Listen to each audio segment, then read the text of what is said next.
का यहाँ आने के लिए अभिनंदन करता हूँ, स्वागत करता हूँ। और सर का जो एक्सपीरियंस रहा है यहाँ पर, उसमें बहुत ही कम दिन में सर ने बहुत कुछ चेंजेस लाए हैं। खास करके जो है कि कुछ मूवमेंट ऑफ फाइल्स जो होता था, ये आप लोगों का संज्ञान में लाना चाहता हूँ। सर ने इसको मॉनिटरिंग सिस्टम में कर दिए हैं। पहले फाइल तो चलता था, लेकिन सर का मॉनिटरिंग सिस्टम इसमें जान डाल दिया और बहुत ज़्यादा ये स्पीड लेके काम हो रहा है इस मंत्रालय में। बहुत ज़्यादा भी नहीं बोलूँगा, तो साथ का स्वागत के साथ, करताली के साथ स्वागत करने के लिए सभी को मैं धन्यवाद। आज इस startup India standup India mission के इस कार्यक्रम पर अपने आदरणीय मुख्य अतिथि डॉक्टर कृष्ण कुमार जिलानी जी का हार्दिक स्वागत करता हूँ और डॉक्टर कमल टौड़ी जी जो कि पूर्व सेक्रेटरी हैं गवर्नमेंट इंडिया के भिन्न भिन्न विभागों के काम किया है, उनको काफ़ी अनुभव है। हमारी प्रार्थना पर वो भी पधारे हैं, मैं उनका भी स्वागत करता हूँ। श्री डॉक्टर एच.वी. कुमार जी जो कि CMD रहे हैं नेशनल स्मॉल इंडस्ट्रीज कॉर्पोरेशन के, और वो भी हमारी प्रार्थना पर आज पधारे हैं और हमें और रिटायरमेंट के बाद भी MSME को बड़ा कुछ गाइड करते रहते हैं। मैं उनका भी all India confederation of small industry की तरफ से स्वागत करता हूँ।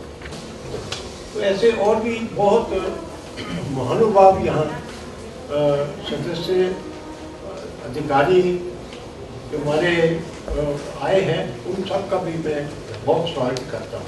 लो कॉस्ट मैन्युफैक्चरिंग के ऊपर पूरे देश में और अधिक ध्यान देने की जरूरत है। अभी क्या होता है उसमें सर लाइवलीहुड इंक्यूबेशन सेंटर्स हमने शुरू किए थे, वो तो उसको एक्सपैंड किया जा सकता है, उसको बड़ी तेजी से किया जा सकता है। ओके, स्टार्टअप इंडिया में जो रिसर्च एंड डेवलपमेंट और इनोवेशन के प्रोजेक्ट्स के ऊपर ज्यादा एम्फसाइज किया गया है, उसमें अगर इन लो कॉस्ट मैन्युफैक्चरिंग टेक्नोलॉजी को भी शामिल कर लिया जाए तो स्टार्टअप इंडिया का बेनिफिट इन लोगों को भी मिल जाएगा।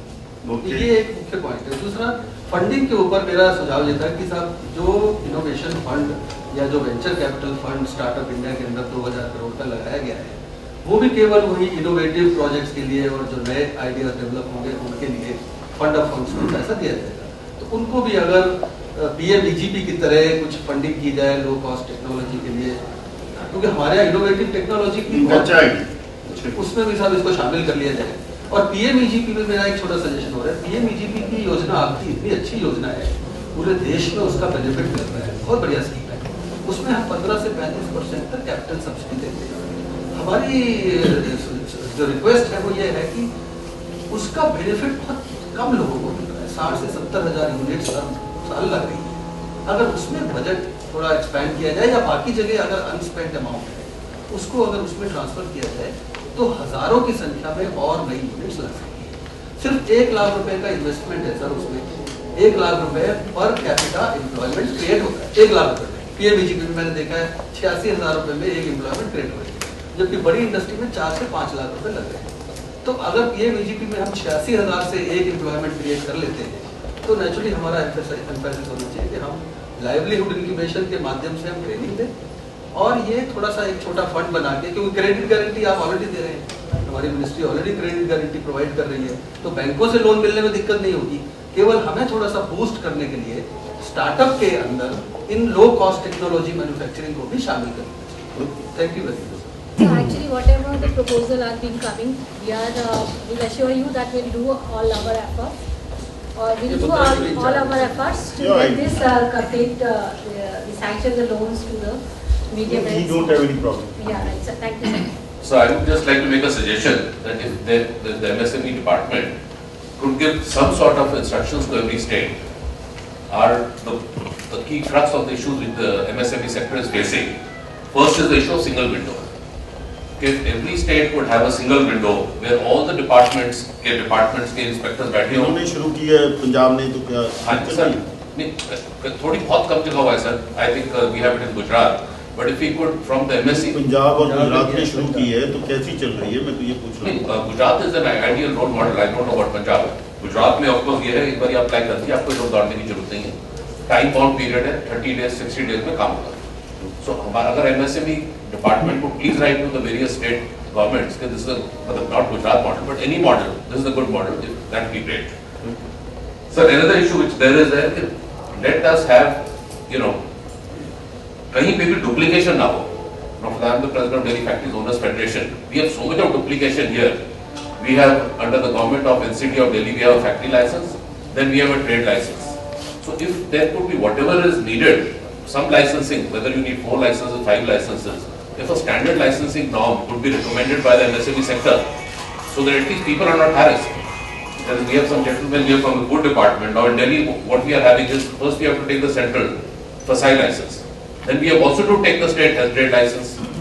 Now, it's just harassment to the people. So if some standard rules could be made, by ये license आपको चाहिए for this industry, for XYZ industries, वो specify कर दी जाए, तो like MSME के साथ हो जाएगी. Like हमारे President Sudarshan Reddy जी बोला, marketing is a big issue. If we could have some mark, like we have the BIS mark, then for jewelry you are having hallmarking. In the Ayush sector, the department is now going to promote the Ayush premium mark. If in every segment of industry, some mark would be there, when people see that mark, what is the eligibility for it, so that will go in a long way in building confidence in the public. कि भैया ये mark की चीज है, ये उसको achieve करने का प्रोसीजर इंडस्ट्री के लिए, और पब्लिक को भी कॉन्फिडेंस है कि ये प्रोडक्ट अच्छी क्वालिटी का है। So then comes bank finance. The bank finance, while on paper it is there कि without collateral दिया जा रहा है, but जो भी उसका एक नॉर्म हो, वो crystal clear terms में हर बैंकिंग अथॉरिटी को दे दिया जाए। For example, if you deal with Citi, they are a wonderful bank, but provided you have a collateral, without collateral आप उनसे 1 रुपया नहीं ले सकते, और पॉलिसी में जरूर लिखा हुआ है। So these are my humble submissions. If you could kindly look into them, we'll be very obliged. Thank you, sir. Sir इसके अंदर मेरा काफी सजेशन मार्केटिंग के ऊपर ही रहेगा, because marketing is the key issue. हम लोग चाहे गवर्नमेंट से कितनी बड़ी बड़ी हेल्प ले लें, कितने नंबर ऑफ यूनिट्स लगा लें, प्रोडक्ट मेरे पास में मेरी फैक्ट्री के अंदर ही पड़ा हुआ है, तो नेक्स्ट टाइम फिर मैं गवर्नमेंट के मुंह की तरफ देखूंगा, फिर उसके बाद में वही सेम इश्यूज चलेंगे। तो सबसे पहले हमें मार्केट्स कहां पर अवेलेबल, इसकी तरफ ध्यान देना। इसके लिए रिसर्च एंड डेवलपमेंट, क्योंकि जो मैंने रिसर्च देखा है या जो अपने एंड के ऊपर जो मेरे को फाइंड आउट हुआ है, मुझे फाइंड आउट हुआ है कि रिसर्च एंड डेवलपमेंट की तरफ हमारी एसएमई इंडस्ट्रीज के जो लोग हैं बहुत कम टाइम डेवलप करते हैं। इवन इनफैक्ट 5% भी मैं कहूं तो शायद गनीमत होगी कि 5% भी कोई उसकी तरफ फोकस करता होगा। तो अगर मिनिस्ट्री सर इसकी तरफ एक अवेयरनेस कैंप अपनी तरफ से ऑर्गेनाइज करे तो एक बड़ा सक्सेसफुल मॉडल एक क्रिएट किया जा सकता है, और इंटरनेशनल मार्केट्स के अंदर इवन हम इस मॉडल को ले जा करके, और एक जो एम्प्लॉयमेंट का इशू है या अदर जितने भी इश्यूज हैं, हम ऐसे नहीं, देखिए अपने आप में अगर सेल्फ सफिशिएंट डिपेंडेंट हो जाए तो ना तो बैंक्स की तरफ देखने की जरूरत पड़ेगी, ना क्रेडिट्स की तरफ देखने की जरूरत पड़ेगी। बैंक्स भी ऑटोमेटिकली आपकी हेल्प करने के लिए तैयार हो जाएंगे, क्योंकि जो जिंदा है और जो प्रोग्रेसिव है उसके साथ सब कुछ जुड़ना चाहेगा। अभी मार्केटिंग का जो सब्जेक्ट मेन चल रहा है, आज की डेट में जो ऑलरेडी मार्केटिंग असिस्टेंस मिलती थी स्मॉल स्केल इंडस्ट्री को, वो बेसिकली विथड्रॉ हो चुकी है। उसमें एमडीए की बात कर रहे हैं? नहीं जी, उसमें मैं आपको बताना चाहूंगा सर कि अगर डीजीएसएनडी एक डिपार्टमेंट क्रिएट किया गया था to help the small scale industries, and most of the small scale industries they have grown when that DGSND was working in their welfare, and today they have made such policies, green channel and all that, the person who is having turnover of 1000 crores, he can straight away get registered for everything, whether he is manufacturing or not. उनको एक criteria नहीं है। अच्छा, और उनको जो rate दिए जाते हैं over and above small scale के ऐसे दिए जाते हैं कि जो बिलीव करना मुश्किल है। एनवायरमेंटल वाइबल इन्वेस्टमेंट अपॉर्चुनिटीज, मैं हम चाहेंगे कि इस पर एक वर्कशॉप अपन करें, और हम चाहे तो पानी के साथ में एक पहला इनिशियल कर ले, जिससे आपको रिकमेंडेशन दे दे। एक पॉइंट नंबर मेरा ये है, आने वाले समय की चुनौतियों को ध्यान में रखकर environmental friendly emerging investment opportunities around this sector, क्योंकि एमएसएमई में एक बहुत बड़ा सेक्टर है, इसको समझना ही बहुत बड़ा काम है। एक पॉइंट नंबर 1। और मेरा दूसरा पॉइंट यह है कि जो 29 विषय पंचायतों को जो दिए हुए हैं उसके आसपास में अपन थोड़ा सा थिंकिंग करें तो बहुत बड़ा एम्प्लॉयमेंट का, वाइबल इन्वेस्टमेंट का।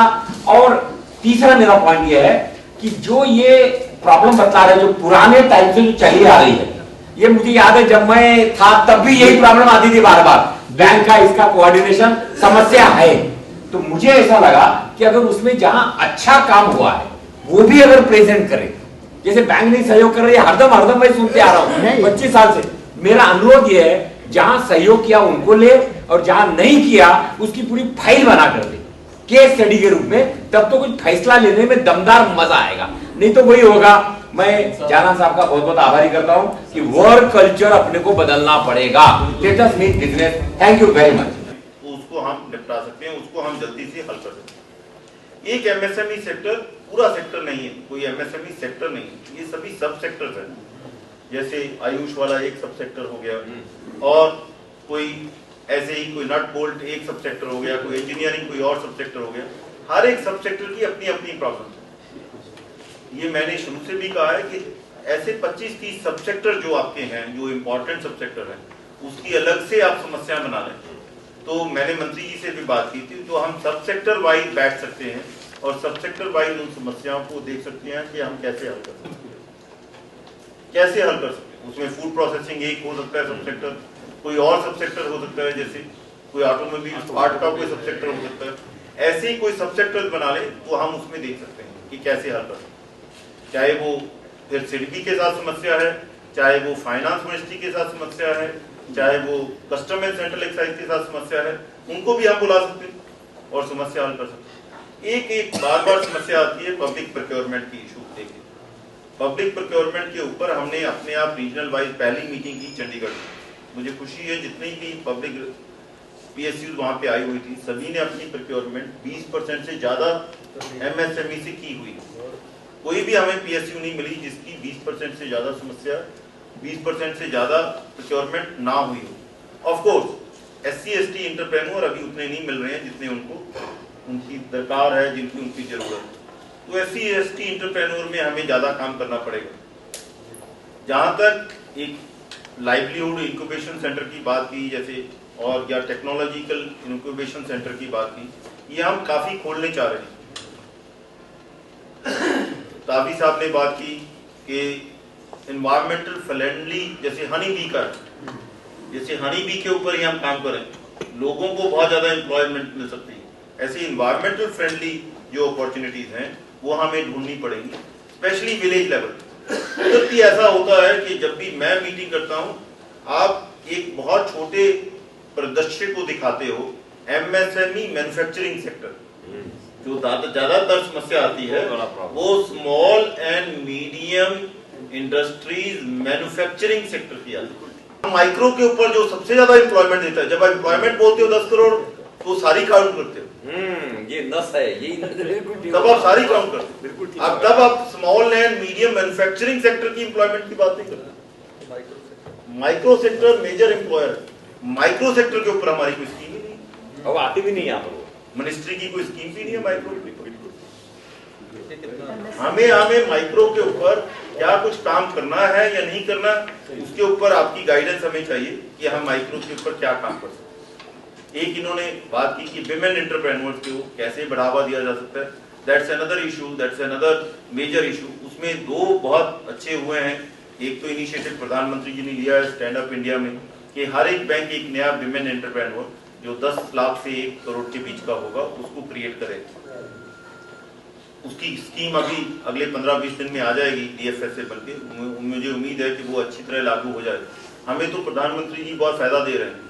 MSME में ही कितना फायदा हो रहा है, मुद्रा लोन में कितने माइक्रो एंटरप्राइजेज आ रहे हैं, और स्टैंड अप इंडिया में कितने MSMEs आ जाएंगे। 10 लाख से 1 लाख के 2-2.5 लाख तो नए MSMEs वही बना रहे हैं, प्रधानमंत्री जी के कारण ही बन जाएंगे।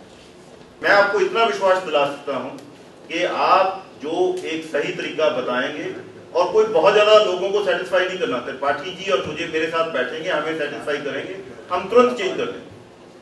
हम मेथोडोलॉजी चेंज करने के लिए बिल्कुल तैयार हैं। कोई भी मेथोडोलॉजी जो इंडस्ट्री को हर्ट कर रही है, उस मेथोडोलॉजी को चेंज करने के लिए हम तैयार हैं। पर स्कीम कोई नहीं बनाएगी तो उसके लिए तो पॉलिटिकल सिस्टम में जाना पड़ेगा और उसके लिए उनकी मंजूरी लेनी पड़ेगी। मैं फिर कहूँगा, आपसे रिक्वेस्ट यही करूँगा कि एमएसएमई सेक्रेटरी के तौर पे मुझे एमएसएमई किसी आदमी को मैं मिलने से मना नहीं करना चाहता, पर आप भी टाइम का ध्यान रखें, मुझे भी टाइम का ध्यान रखने दें और हम कुछ काम करें।